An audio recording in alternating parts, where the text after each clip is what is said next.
For the last 35 days, News 5 has been closely following the search for Gannon. We want to bring everyone up to speed on how the investigation got to where it is tonight. Chief investigative reporter Eric Ross breaks down a timeline of the key events. Unfortunately, this is not the outcome anyone was hoping for. Over the last several weeks, the community has come together, participating in numerous searches and vigils to find Gannon.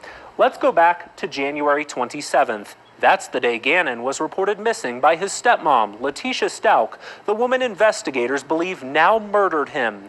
The El Paso County Sheriff's Office initially labeled Gannon as a runaway child.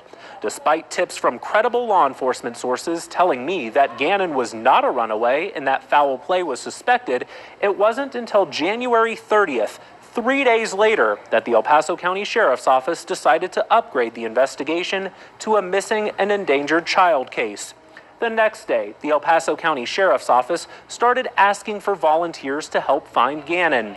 Then, on February 2nd, a break in the case. A neighbor turns over home surveillance video to sheriff's deputies, reportedly showing Gannon's stepmom leaving with Gannon, but not returning home with him. On February 3rd, our news cameras were outside the Stauch home as investigators searched for evidence.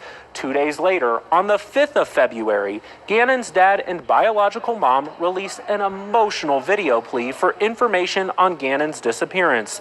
And for the next several weeks, multiple searches took place until today, March 2nd, when the sheriff's office announced Gannon Stauch, Gannon's stepmom, was taken into custody without incident in South Carolina.